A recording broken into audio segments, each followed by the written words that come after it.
Olá, seja muito bem-vindo à nossa entrevista especial do Jornal da Facom. Tivemos o prazer de receber no estúdio da Faculdade de Comunicação, aqui da UFJF, os jornalistas Ricardo Ribeiro e Camila Sanz. Camila Sanz é formada em jornalismo pela Universidade Salgado de Oliveira desde 2007. Atualmente é supervisora de jornalismo e âncora do MG2, o MGTV segunda edição, da região da Zona da Mata Mineira, pela TV Integração. Já Ricardo Ribeiro atuou no Sistema Globo de Rádio no Rio de Janeiro, como repórter e apresentador nas TVs Panorama e Integração de Juiz de Fora e nas rádios Solar, CBN e Transamérica de Juiz de Fora. Recentemente atuou como colunista do portal da Acessa.com. Hoje é jornalista independente e segue atualizando os juiz-foranos por meio de suas redes sociais. Acompanhe agora a entrevista do Jornal da Facom, edição especial sobre telejornalismo. Camila e Ricardo, muito obrigado pela presença e por esta oportunidade nesta entrevista da edição especial do Jornal da Facom. Muito obrigado. A gente que agradece. O prazer é nosso. Sejam bem-vindos. E para começar, queria já perguntar para o Ricardo, em que momento da sua vida ou da sua formação surgiu o interesse pelo jornalismo? Surgiu quando eu tinha 3, 4 anos de idade, que eu peguei um radinho em casa, e minha mãe conta essa história, evidentemente que eu não lembro, né? E comecei a desmontar um radinho para ver quem falava ali dentro. E aí, é claro que não tinha ninguém ali dentro, mas eu acho que ali surgiu, né, o interesse pela comunicação, pelo jornalismo, que foi, ao longo dos anos, se intensificando, ouvindo e acompanhando meu pai, que sempre gostou de rádio, ele deixava o rádio ligado, ouvindo o noticiário da manhã e da noite, aquilo foi me chamando a atenção, eu fui pegando gosto por aquilo, ainda que durante o meu pré-vestibular eu tenha ficado entre o direito e a comunicação, mas ainda bem que eu optei pela comunicação, para mim, pelo menos. Com certeza. Ricardo, aproveitando o gancho da pergunta da Lavínia, eu me recordo de assisti-lo na antiga TV Panorama, certas vezes como repórter, ou na rua, outras como âncora do MGTV, hoje o MG1. Quais são as dificuldades e as facilidades para você em cada uma dessas funções, repórter e âncora? Olha, eu acho que todas as funções que você exerce dentro de uma emissora de televisão têm suas superficialidades.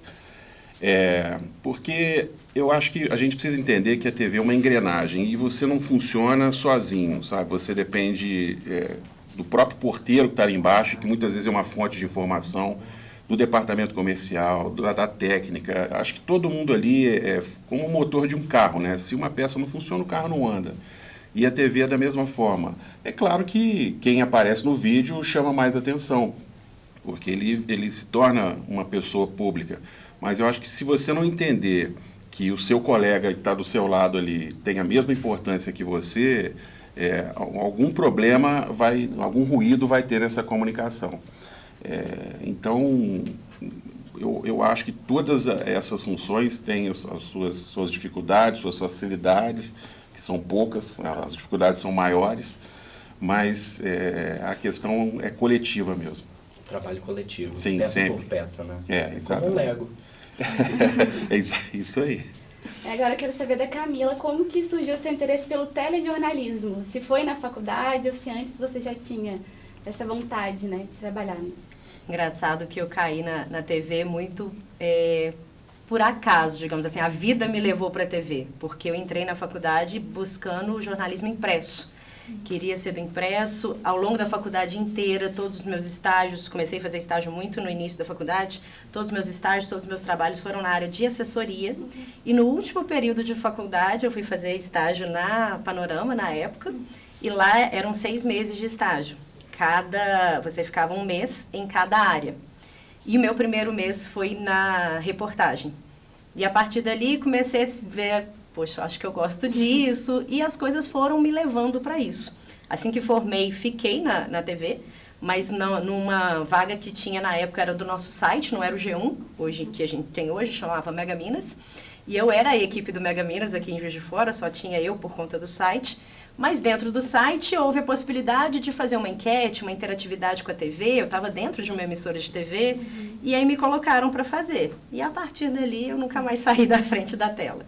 Gostei muito e fui levada para isso e posso dizer que assim, o caminho eu acho que já estava feito. Eu que não estava entendendo muito bem que era por ali. falando sobre faculdade, muitas vezes ela não acompanha a evolução do mercado de trabalho, né? E para você, como que foi esse processo de entrar no mercado, se inserir no mercado? Você realmente colocou em prática o que você aprendeu na faculdade, no curso, na graduação? Ou só aprendeu na prática, quando já estava lá trabalhando ou fazendo estágio? Eu acho que a prática ajuda muito, mas essa bagagem da faculdade, da academia, é essencial. É o que diferencia a gente de qualquer outro produtor de conteúdo, né? É o que traz pra gente a bagagem, traz pra gente a responsabilidade, a diferenciação do que é notícia, do que não é, a responsabilidade de ouvir os dois lados da notícia. Então, assim, igual eu falei, eu comecei a fazer estágio muito no início da faculdade, no segundo, terceiro período, eu já estava em busca de alguma coisa. Eu sempre fui muito da prática, então eu queria entender na prática como aquilo funcionava, mas sempre agregando à faculdade.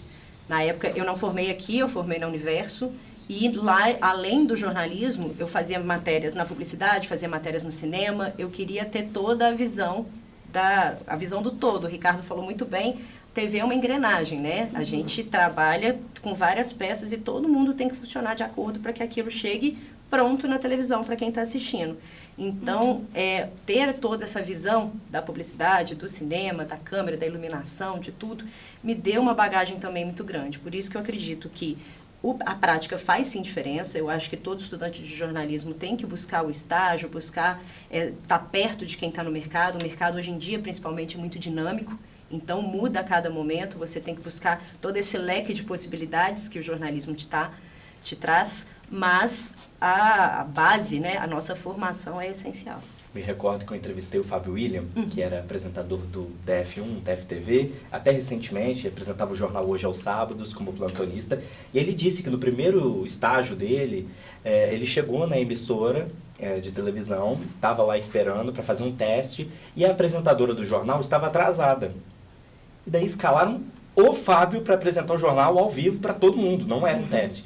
Ele disse que ficou muito nervoso, mas deu tudo certo. A apresentadora chegou, bateu na porta e falou, e aí, vou entrar? E eles falaram, não, perdeu a chance. Gente, olha isso, que responsabilidade, né? E que situação também, jogar assim, quase que no fogo, Deu um choque, né? Exatamente. Mas aqui, falando agora, né, sobre essa evolução do mercado, eu queria trazer um pouco agora sobre a mudança da TV Panorama para a TV Integração lá em 2012. Houve uma mudança do cenário, né? Eles tiraram aquela bancada que ficava no centro do estúdio e o apresentador ele ficou mais livre para caminhar ali, ficava de pé, né, andando pelo estúdio. E isso trouxe uma maior aproximação com o telespectador. Então, na época, né, o Ricardo apresentava o jornal com a Érica, né? E eu queria saber como que vocês encararam essa mudança. Você acha que realmente teve essa maior aproximação com o público? Queria entender, a aproximação em que sentido, assim?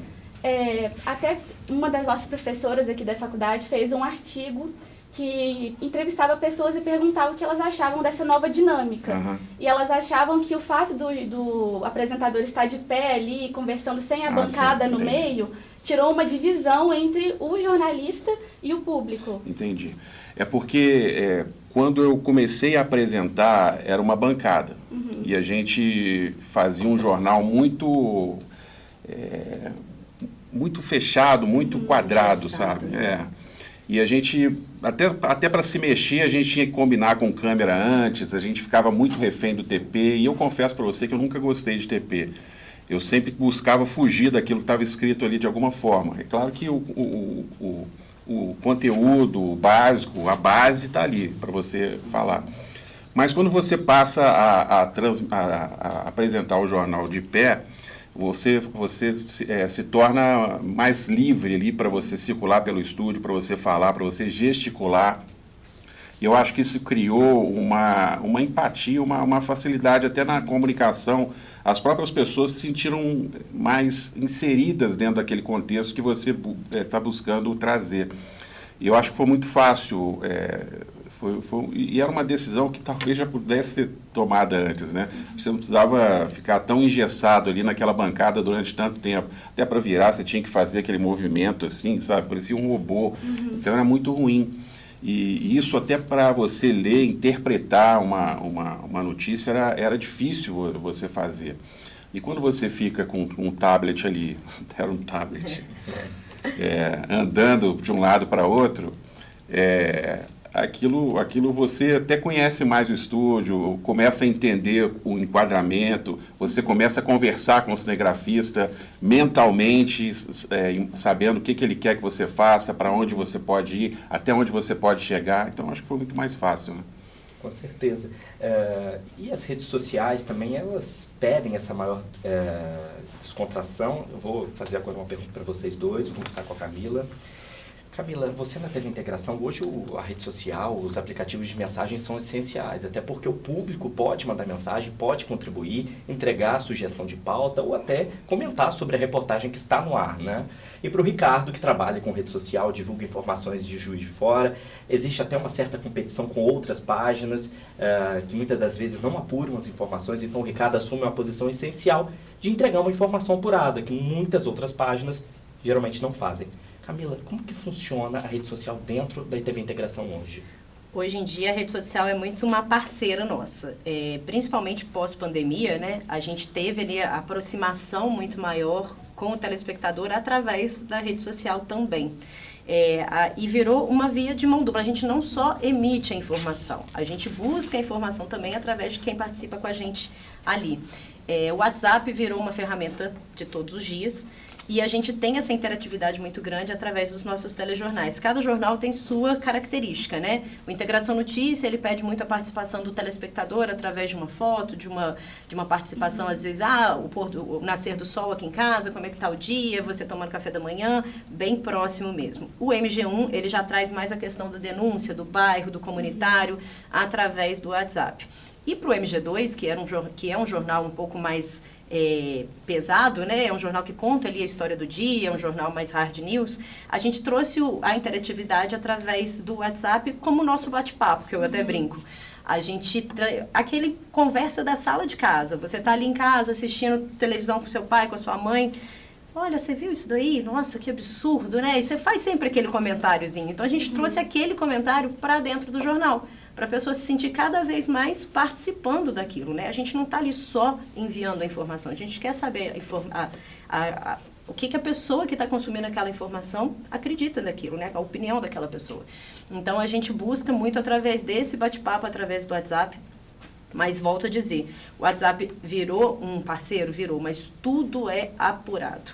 Tudo que chega para a gente não simplesmente coloca no jornal. Esses comentários, um pouco mais de leveza, porque realmente, às vezes, é ali a opinião da pessoa. E a gente pontua isso também muito bem, porque às vezes é uma crítica, alguma coisa, a gente tem que pontuar. Mas em relação às denúncias, principalmente, as sugestões de pauta, tudo chega, é a porta de entrada, mas tudo é apurado, tudo é conferido, uma imagem, por melhor que ela seja, ela não vai ser utilizada se a gente não tiver total certeza que aquilo aconteceu daquela forma, que aquilo foi aqui. A gente vai receber uma informação, era uma onça, e eu falei, nossa, outra onça em Juiz de Fora, não é possível, não era aqui, era numa região próxima a Lima Duarte. Chegou, inclusive, para a nossa diretora de jornalismo, de uma fonte confiável dela. Por sorte, a gente, na hora da apuração, alguém do G1 falou assim, já vi essa imagem, porque o G1 fica com acesso a todas as páginas do G1. E eles tinham visto aquele vídeo, por coincidência, subindo no G1 naquele dia. Quando eles foram ver, era no Mato Grosso, não era aqui. E a pessoa, ela falou, tipo, poxa, você me passou essa informação, confio em você. Ah, não, meu tio falou que ele tinha feito, mas agora ele falou que chegou por um grupo. Então, assim, tudo tem que ter muito cuidado, tudo tem que ser extremamente apurado. É realmente uma ferramenta maravilhosa de você receber informação, principalmente a gente cobre uma área de mais de 120 municípios, então, às vezes, o factual chega mais rápido para a gente através dessa interatividade, mas tem que ter muito cuidado. Então, auxilia, mas com muita seriedade. E para você, Ricardo? Bom, a questão na rede social. Bom, eu vou tentar ser o mais objetivo possível, porque é um assunto que tem muitas coisas até para trazer em relação à minha experiência que eu tenho vivido. Primeiro que quem acha que eu estou na rede social deve achar, poxa, esse cara ama a rede social. Não, não amo. Eu estou na rede social por uma questão de profissional mesmo, até porque a minha rede era fechada, eu tinha que aceitar a pessoa que pedisse ali para acompanhar. E aí, na pandemia, eu começava a receber as informações das reuniões que aconteciam, que ia fechar, o que ia abrir, aquela coisa toda, e comecei a compartilhar essas informações no WhatsApp. E as pessoas foram mandando para outras, e aquilo eu comecei, poxa, comecei a receber muitas informações pelo WhatsApp e aquilo estava me demandando muito. Falei, vou fazer isso numa rede que as pessoas têm acompanhado mais, que não é mais o Facebook, é o Instagram. E abri o Instagram e comecei a colocar lá as informações. As pessoas estão chegando, acompanhando e tudo, e a rede começou a ganhar corpo. A partir daí, eu comecei a observar ali um meio de você trabalhar a informação, como eu sempre fiz, nessa rede social. E tem duas coisas que eu rejeito assim totalmente quando eu falo em trabalho em rede social. Primeiro, que eu não sou influencer. Esse é o ponto inicial. Eu sou jornalista, eu não sou influenciador. Não... E segundo, que eu não tenho seguidor. Não tenho seita, não sou pastor. Eu tenho pessoas que acompanham o meu trabalho. Então, são dois termos que eu entendo que existam ali, mas que eu não compactuo e me enquadro nesses dois termos. E tenho observado que tem sido um trabalho muito prazeroso para mim, na medida em que eu tenho a liberdade de fazer aquilo que eu quero. Tem um ônus, que é você ser cobrado diretamente. Antes as pessoas cobravam a empresa por aquilo que eu fazia, hoje elas vêm direto a mim. Mas, de certa forma, eu tenho lidado bem com isso. Tenho lidado bem com o extensionismo que a gente está vivendo aí, de um lado e de outro, que vamos viver de novo ano que vem com mais uma eleição. Não é fácil também. Você tem que estar sempre se equilibrando ali para não acharem que você está de um lado ou de outro. Não gosto de emitir opinião, respeito o jornalista que faz isso. Eventualmente, em alguns momentos, você precisa fazer, claro que sim, mas eu prefiro trazer a informação e cada um faz o seu juízo de valor sobre aquilo que eu estou passando. Então, eu acho que esse é um ponto que talvez tenha me ajudado, sabe? Eu não me envolvo nessas discussões. E é isso, sabe? E tem alguns projetos aí em vista para ampliar esse trabalho em outros meios, e que eu acho que é um caminho que dá para você trabalhar junto com os meios tradicionais de comunicação, sendo bem responsável, sabe? E uma coisa, para finalizar, que eu tive muito gosto até de fazer, e me motiva muito em trabalhar, e eu adoro, talvez seja a parte que eu mais gosto de fazer na rede social, que é desmentir notícia falsa. Para mim, eu sinto assim, você não imagina o prazer que eu tenho em mostrar que aquilo ali é fake news, sabe? Para mim, é a maior notícia do dia quando chega alguma coisa que eu tenho que desmentir. Porque eu acho de uma covardia alguém que tem o trabalho de colocar uma informação errada e, claro, as pessoas saem compartilhando sem a mínima preocupação de apurar e, de repente, aquilo prejudica uma pessoa, sabe? Causa danos que a gente nem imagina, psicológicos, traumas irreversíveis muitas vezes, entre outras coisas até mais graves. E como que você lida com as pressões externas, como interesses políticos, comerciais, quando você está investigando uma história, uma reportagem? Tem uma coisa que hoje eu não faço, não sei se eu vou fazer um dia, mas hoje eu não faço, eu não recebo dinheiro público nenhum. Não quero parceria com prefeitura, nem governo de estado, nem governo federal, nada. Pode ser que eu faça um dia? Pode, mas eu ainda não encontrei um meio de fazer isso sem me comprometer. E a outra coisa, todos os meus contratos que eu tenho com parceiros comerciais, eu deixo bem claro, olha, se surgir alguma informação a respeito da sua atividade, eu vou ser obrigado a dar. Mas o meu compromisso com você é ouvir todas as partes como eu sempre ouvi. Já aconteceu isso? Já. E eu fiz isso. Então, a empresa continuou comigo, continua até hoje, nunca tive problema nenhum. É claro que você tem que tomar muito cuidado, porque por trás de uma denúncia há outros interesses, que a gente muitas vezes não desconhece. Uma pessoa que quer prejudicar uma escola, por exemplo, porque o filho dela foi maltratado por alguém, quer prejudicar uma empresa, um restaurante, porque alguém que trabalha ali dentro é um ex-marido ou uma ex-mulher que a pessoa não gosta. Então, enfim, tem vários fatores que a gente precisa entender antes de você apurar. E a correria, como disse a Camila, é o pior inimigo do jornalista, sabe? Quando você divulga uma informação, aquilo vai para o ar, então já era. Não adianta desmentir, não adianta passar a resposta daquela pessoa que você não ouviu depois, porque aquilo que foi divulgado primeiro é o que fica. Então a imagem já está feita, o dano já está causado. Isso é muito perigoso, sabe? A gente tem que ter muita noção do que a gente está fazendo para a gente não prejudicar as pessoas, né? Um exemplo clássico que a gente sempre fala é a escola básica, que está aí, virou documentário, e a gente tem que usar ele sempre, as gerações estão chegando agora, usar ele sempre como modelo para você fazer um jornalismo responsável e não causar dano às pessoas. O caso da escola base acabou com a vida de muita gente ali, né? O jornalista até enviou um pedido de desculpas, uma carta com um pedido de desculpas aos responsáveis pela escola, mas eles nunca sequer abriram a carta. Você tem uma noção do dano para a vida, né? Camila, agora tem uma dúvida pessoal. Durante alguns anos você permaneceu responsável pelo MGTEC, né? Quais que eram os desafios de levar interesse, chamar a atenção do público para um tema às vezes tão específico, às vezes pouco atrativo? No meu caso seria o esporte. Como que lidar às vezes com um tema que é pouco atrativo? Olha, eu sempre gostei muito de tecnologia, por isso que eu ganhei esse filho que foi o MGTEC, né? Na época do MGTEC eu estava ainda com o Ricardo na TV, e chegou essa oportunidade, o nosso diretor de jornalismo na época teve essa ideia de aproximação com o público, a tecnologia estava num momento de crescimento muito grande na época, e mudanças que hoje em dia para a gente são básicas, corriqueiras, que mudam às vezes de uma semana para outra, eram grandes novidades. E eu sempre gostei muito de tecnologia, então houve essa proposta de criar o quadro MGTEC.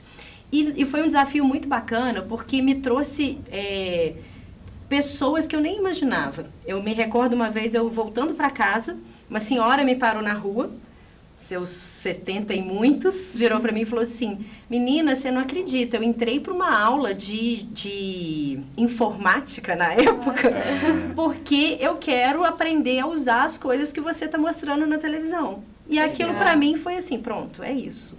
Tá? Foi o presente maior que eu pude ganhar, o comentário daquela senhora, tanto que isso já tem, sei lá, mais de uns 10 anos, e eu não me esqueço daquele comentário. Entrei na aula de informática porque as coisas que você mostra, eu quero aprender a mexer no computador. E a gente mostrou que existe sim esse interesse muito grande, e não é um interesse de jovem, porque o que eu falava ali no quadro, às vezes o jovem já está cansado de saber, ele não precisa nem aprender com o que está ali. Mas outras gerações que às vezes não foram tão próximos da tecnologia, não tem essa coisa tátil. Eu tenho uma filha de 4 anos que pega o celular e faz qualquer coisa com ele. Então, hoje em dia já tem até essa diferença. E na época, muito mais. Então, trazer essas novidades tecnológicas, né, essa visão da tecnologia aproximou do público jovem, porque era a época que estavam surgindo os memes, então, né, a gente tinha os tumblers, as coisas que hoje em dia nem são utilizadas mais, já são ultrapassadas. Eu lembro que a gente fez uma reportagem especial sobre a chegada do tablet. O que você economizaria de papel virando um tablet e tudo. Hoje em dia, para a gente ser tão corriqueiro, né? E na época foi muito importante, aproximou do público jovem e me trouxe toda essa gama de pessoas que descobriram o interesse pela tecnologia, viram que não era um bicho de 7 cabeças, que dava sim para utilizar. E eu posso dizer até que aproximou algumas gerações, né? Porque você conseguia pegar aí agora uma avó que fazia aula de informática, junto com o neto que já está acostumado com isso e que começou até a auxiliar bastante. O Felipe Menicucci ainda estava na TV. Estava na TV, né? O Menicucci fazia muita parceria com a gente em relação às matérias do TEC. Todo mundo fazia, né? Eram reportagens, a gente nunca teve setores, né? Na época o esporte tinha um pouco mais, mas fora isso todo mundo fazia reportagem de tudo. E o TEC entrou também nisso. E foi, tanto que está aí até hoje, né? Não parou. E falando assim desse impacto, né? O trabalho de vocês na vida das pessoas. O que mais marcou vocês? Qual cobertura jornalística mais marcou a profissão de vocês aqui em Juiz de Fora? Difícil, começa você, pensar. Você tem mais bagagem. Foram tanta coisa assim, é difícil você pontuar uma reportagem, porque tem reportagens marcantes do ponto de vista de você levar uma alegria para a pessoa, sabe? Levar um pouco de otimismo para alguém. E tem aquelas que acabam trazendo mais repercussão, porque mexe um pouco, né, com a rotina da sociedade, questões mais políticas também. Não sei, talvez... acho que não foi nem na época que eu estava na reportagem ou na apresentação ainda. Talvez tenha sido quando eu apresentava o Panorama Entrevista, quando o ex-prefeito Bejane foi preso, e logo que ele saiu da prisão, a gente fez uma reunião lá na TV e discutimos, né? Poxa, vamos chamá-lo para ser o próximo entrevistado, né? Ele tinha acabado de sair, todo mundo queria ouvir o que ele estava querendo dizer. E aí eu entrei em contato com ele. Na época, eu me lembro que eu fiz isso até, nem foi produção nem nada, né? A gente fazia tudo meio que uma coisa só ali. E ele falou, eu aceito, eu topo fazer com uma condição. Eu falei, qual a condição? Que vocês não mostrem a imagem de eu sendo preso. Eu falei, olha, isso é uma coisa que não posso te prometer. Eu falei, então assim eu não participo. Eu falei, tudo bem, mas isso é uma coisa que a gente não pode abrir mão. Aí conversa daqui, conversa dali, a gente entendeu que, como já tinha sido uma coisa que foi muito divulgado, né, nos telejornais, isso aí não vai fazer diferença para a entrevista. Então, e como era um programa que ia ao ar no domingo à noite, gravado, acho que a gente entendeu que poderia levar sem essa questão que ele colocou. E até hoje foi a maior audiência que o programa teve.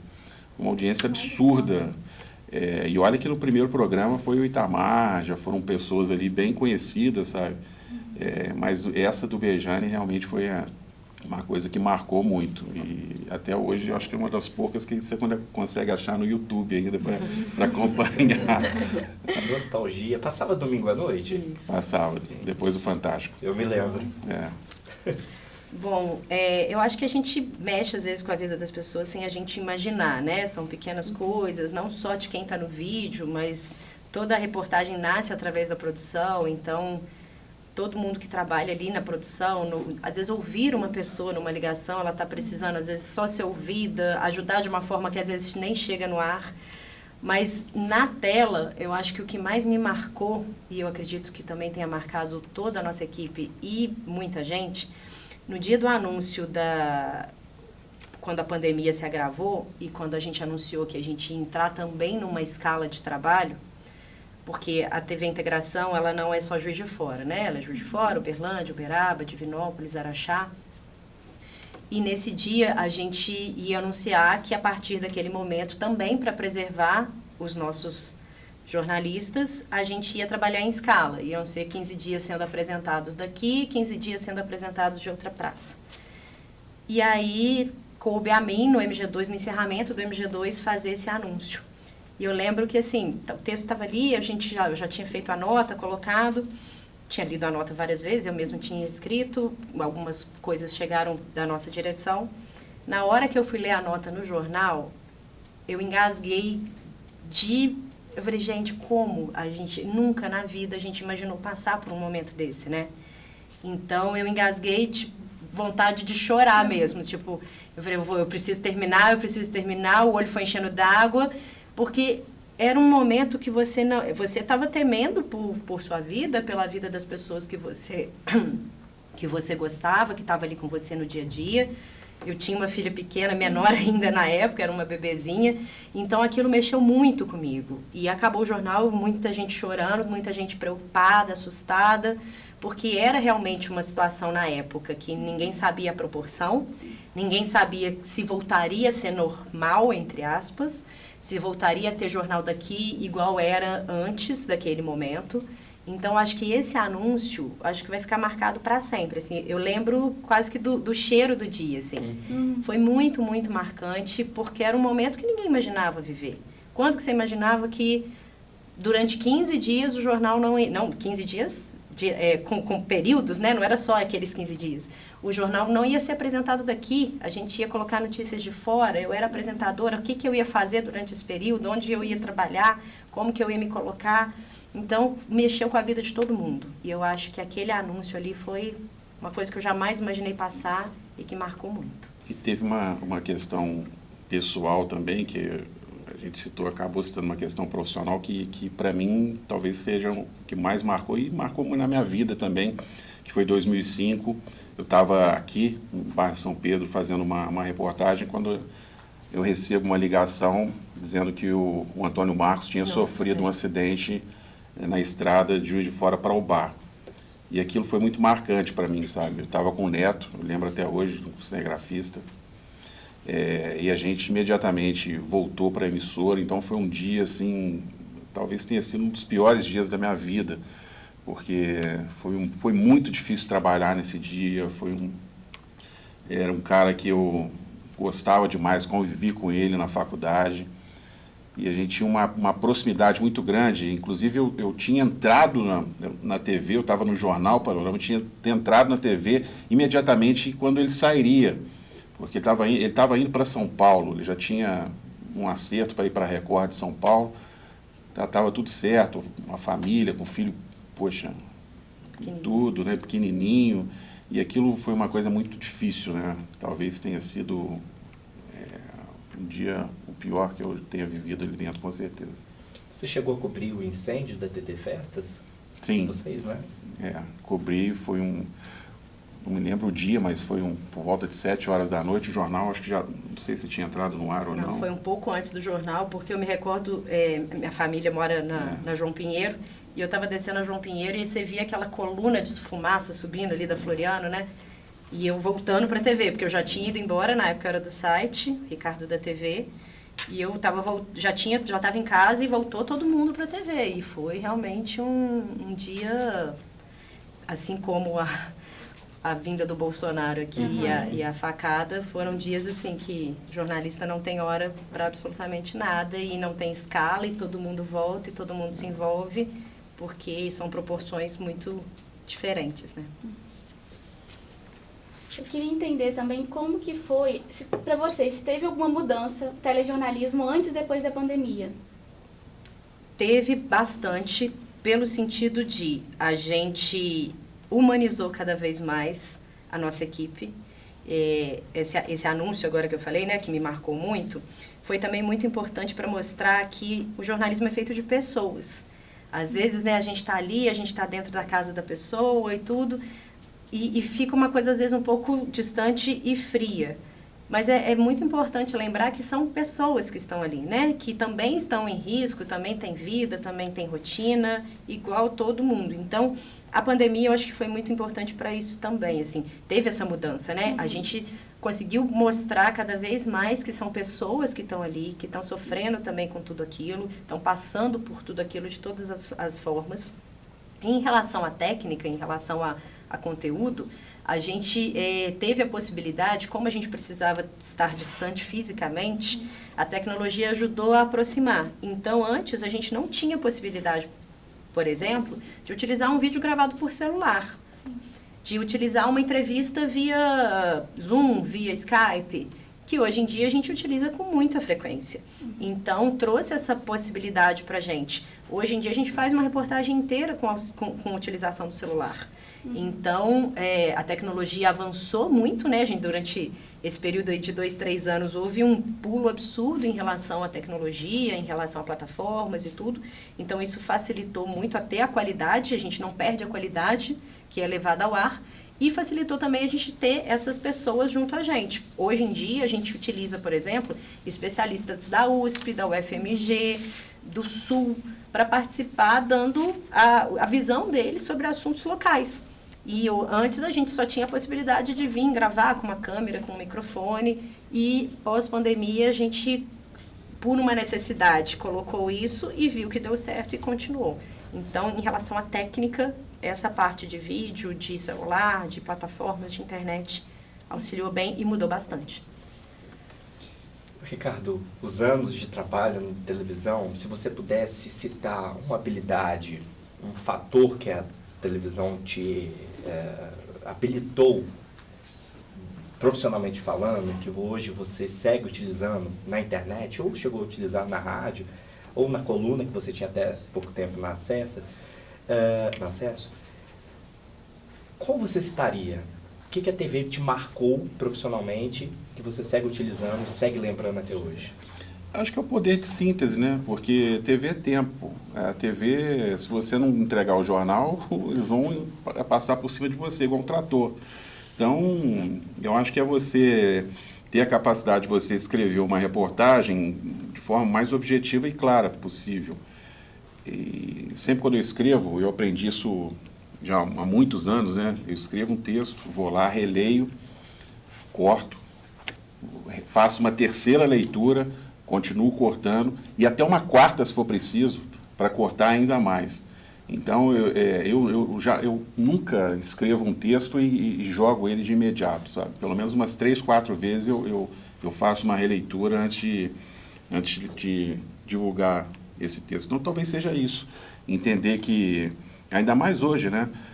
Trabalhando com rede social, você aparece ali o tempo médio de visualização do vídeo que você assiste. Poxa, tem hora que eu meio que falar, quer saber, eu vou fazer o vídeo que eu acho que eu tenho que fazer. Se for agradar todo mundo, você não vai agradar mesmo. Então, tem reportagem que você não tem como passar em 1 minuto. Isso é impossível. Ou se você fizer isso, você está sonegando informação.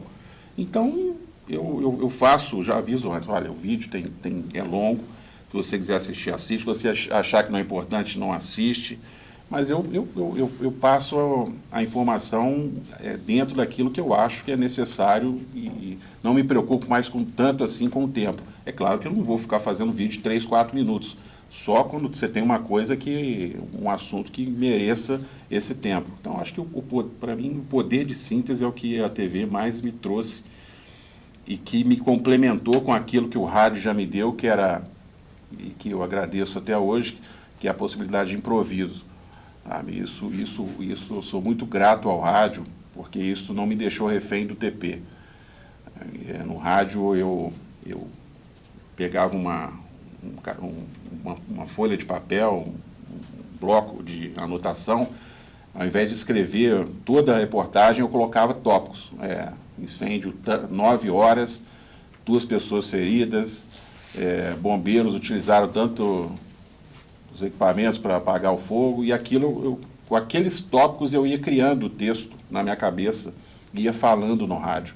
As pessoas não me viam, então eu tinha tranquilidade para fazer isso. Isso me ajudou bastante. Uma técnica, né? E falando dessa sua passagem na rádio, né? Você acha que a possibilidade da imagem do telejornalismo, ela mais ajuda ou dificulta na produção do trabalho? Nossa, ela ajuda demais. Aliás, eu não sei a Camila, mas a dificuldade na TV é que você fica muito refém da imagem, sabe? Quando você não tem imagem, você fica, poxa, não é possível que não fizeram... que eu vou cobrir esse off? Não é possível que não fizeram essa imagem, ainda mais hoje com tanto celular aí, não tem nada que possa mostrar. Então, você tem que tomar cuidado, porque a imagem, ela é uma coisa que aquilo ali, ela vai te consumindo se você não se controlar. Então, eu acho que é isso. Você recebe a informação, você hoje lê uma nota seca, não sei como é que está hoje, que eu não vivo mais o dia a dia de redação, mas antigamente era comum. Teve um episódio até muito engraçado, eu apresentava o Jornal da Manhã, como é que chamava? Bom Dia. Bom Dia. Era às 7 horas, eu acho, da manhã. E aí eu tinha um editor, né, que no início ele colocou acho que 5 ou 6 notas secas de uma vez só. Nossa. Eu acabei de dizer, pô, você quer me matar assim? Não, você virava, você fazia, estava assim, ó. Pô, você quer me matar, pô.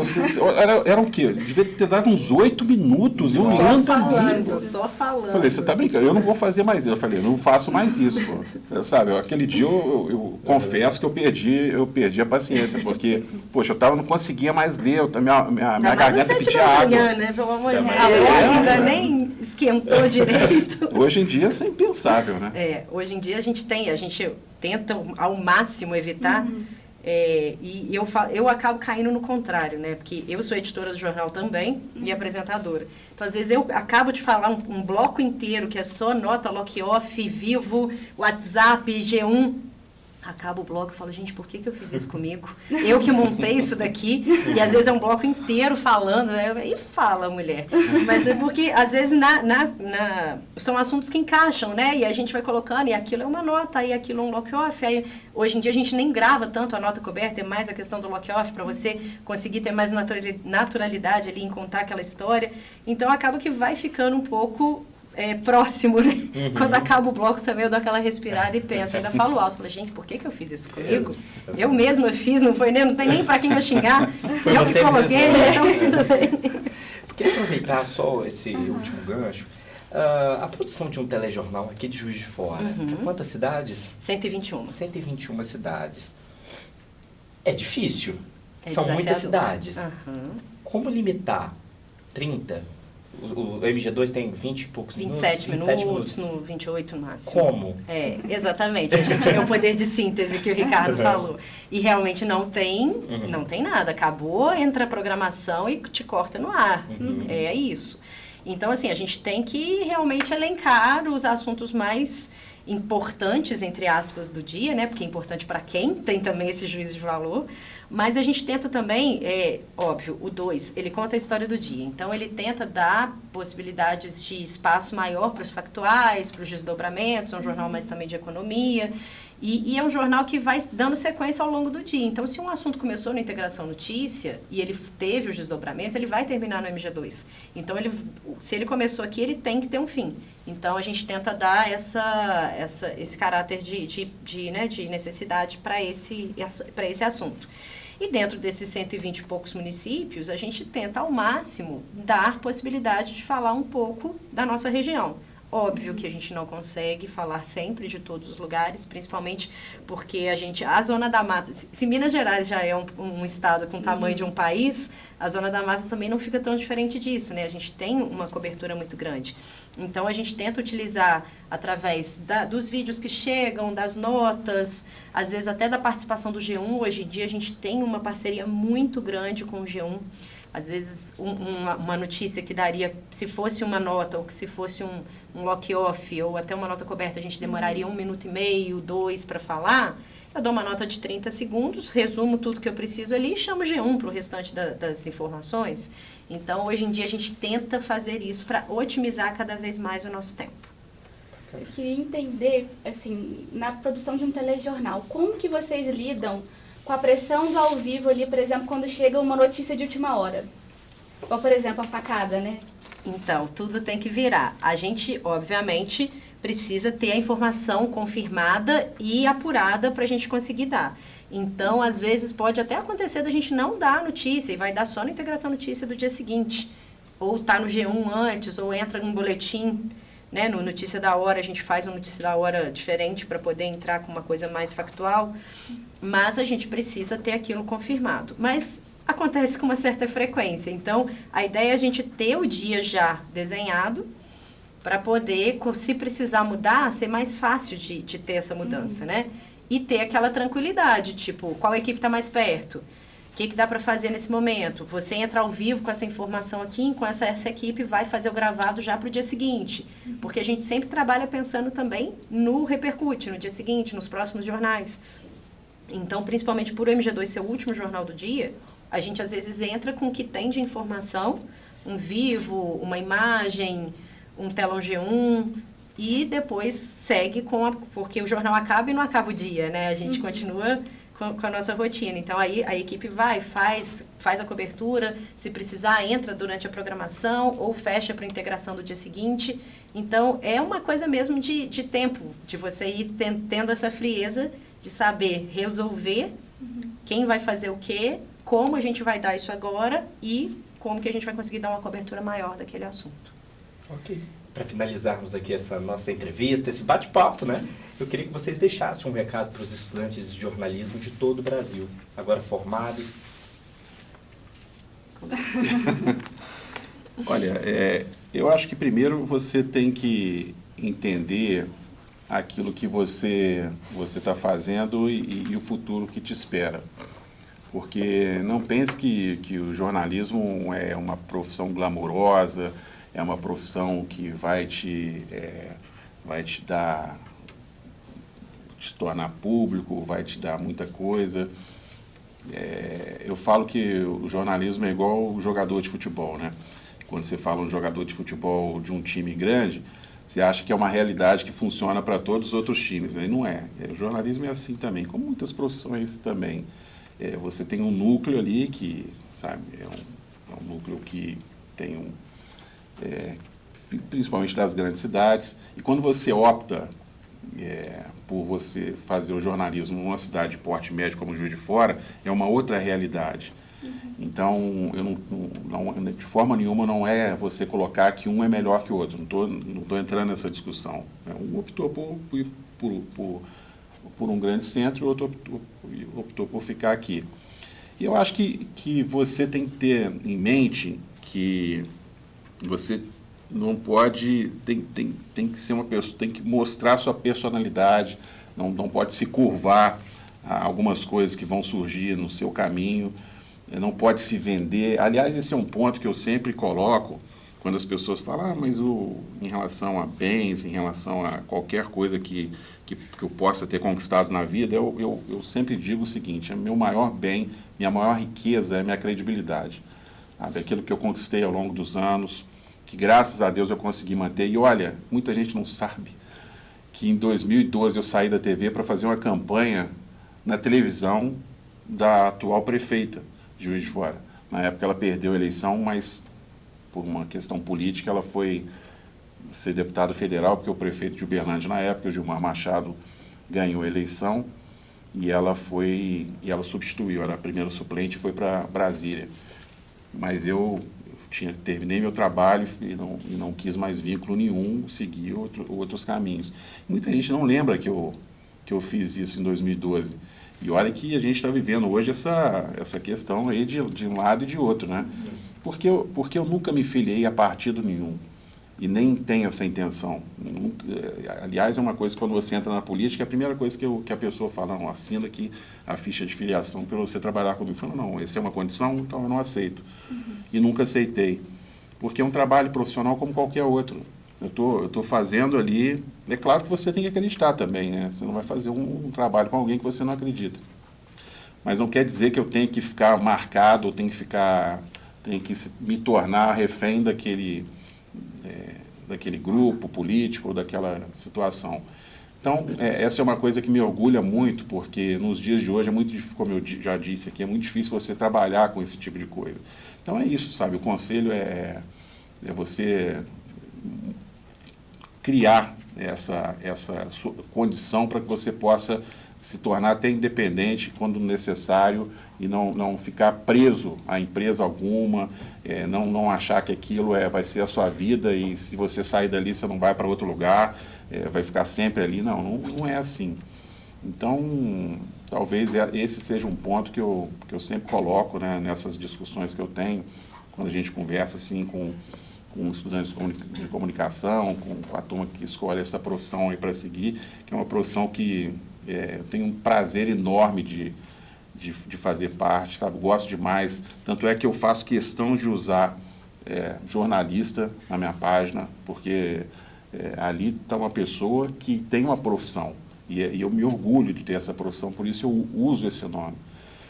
É isso, aí me coloco à disposição aí para quem precisar de alguma informação, alguma orientação, e a gente está sempre aprendendo, é uma troca, sabe? Eu aprendo com quem está começando também vai aprendendo com a gente vai fazendo essa troca aí para a gente tentar fazer um jornalismo cada vez melhor. Obrigado. O Ricardo falou muito bem, acho que a credibilidade é o nosso maior bem, principalmente num momento aí que qualquer pessoa com um celular, com uma câmera, produz conteúdo, né? Mas tem uma diferença muito grande de produzir conteúdo e ser jornalista, igual o Ricardo falou, que faz questão até de colocar jornalista ali, porque tem essa diferença muito grande, é uma responsabilidade muito grande.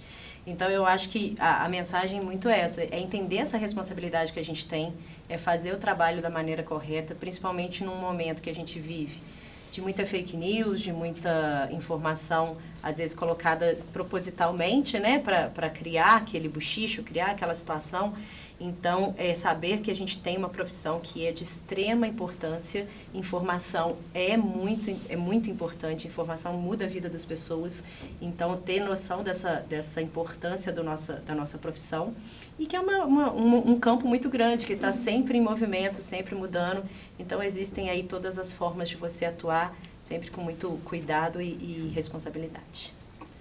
Então, queria agradecer a presença da Camila e do Ricardo, principalmente no momento que o curso de jornalismo da Faculdade de Comunicação está completando 65 anos. Exatamente, obrigado aos dois. Lembrando que o nosso jornal na íntegra está neste mesmo canal do YouTube.